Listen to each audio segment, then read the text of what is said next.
নমস্কার, 7 hour news নেটওয়ার্কে আপনাদের স্বাগত। 24-এর মহারণ শুরু হয়ে গিয়েছে। দিল্লির কুর্সি কার দখলে থাকবে সেই লড়াইয়ে পিছিয়ে নেই রাম, বাম বা ডান কোনো পক্ষই। এরই মাঝে আগামী 20শে মে গোটা দেশ জুড়ে রয়েছে পঞ্চম দফা লোকসভা নির্বাচন।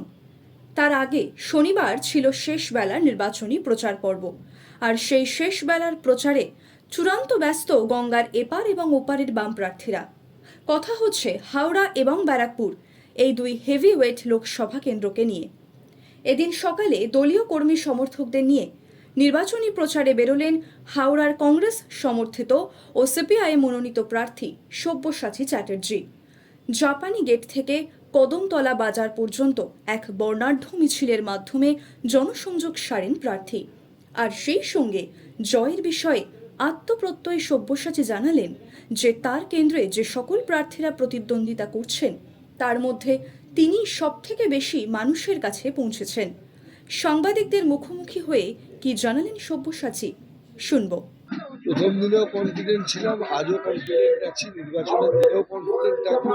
প্রতিদিনই আমরা কনফিডেন্স নিয়ে কাজ করি, কারণ আমাদের পলিটিক্স, রাজনীতি আমাদের পরিষ্কার। যারা কনফিডেন্ট নন তারা গুন্ডামি করে ভোট করার চেষ্টা করে। আমরা কনফিডেন্ট, মানুষের কথা বলেছি, মানুষ আমাদের পাশে থাকছেন, এটা চালিয়েছি। এতদিন ঘুরে মানুষের কিরকম সাড়া পেলেন? মানুষের সাড়া পেয়েছি, তারই প্রতিফলন করছে আমাদের মিছিলগুলো রাখার আয়োজন। মানুষ বেরিয়ে আসছে, সাধারণ মানুষের সংখ্যা। আমি অন্তত ছোট করে আমি বলতে পারি যে এই কেন্দ্রে যত প্রার্থীরা আছে আমি অন্ততপক্ষে সবচেয়ে বেশি মানুষের কাছে পৌঁছতে পেরেছি। হাওড়ায় বামেদের শেষবেলার প্রচারের ছবিটা আপনাদের দেখালাম। এবার নজর রাখবো ব্যারাকপুরের দিকে।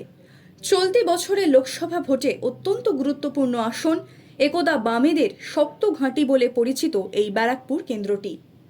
2009 সালে তড়িৎ বরণ তোপদার নামক বামেদের অশ্বমেধের ঘোড়াকে থামিয়ে দিয়েছিলেন তৃণমূলের দীনেশ ত্রিবেদী।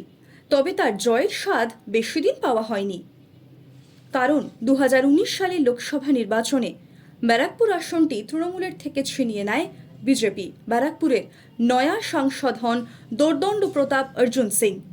এবার আবারও সেই অর্জুনের ওপরই ভরসা রেখেছে দল।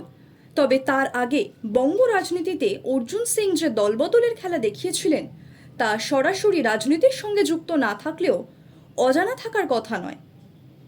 একদিকে তৃণমূলের পার্থ ভৌমিক, অন্যদিকে বিজেপির অর্জুন সিং।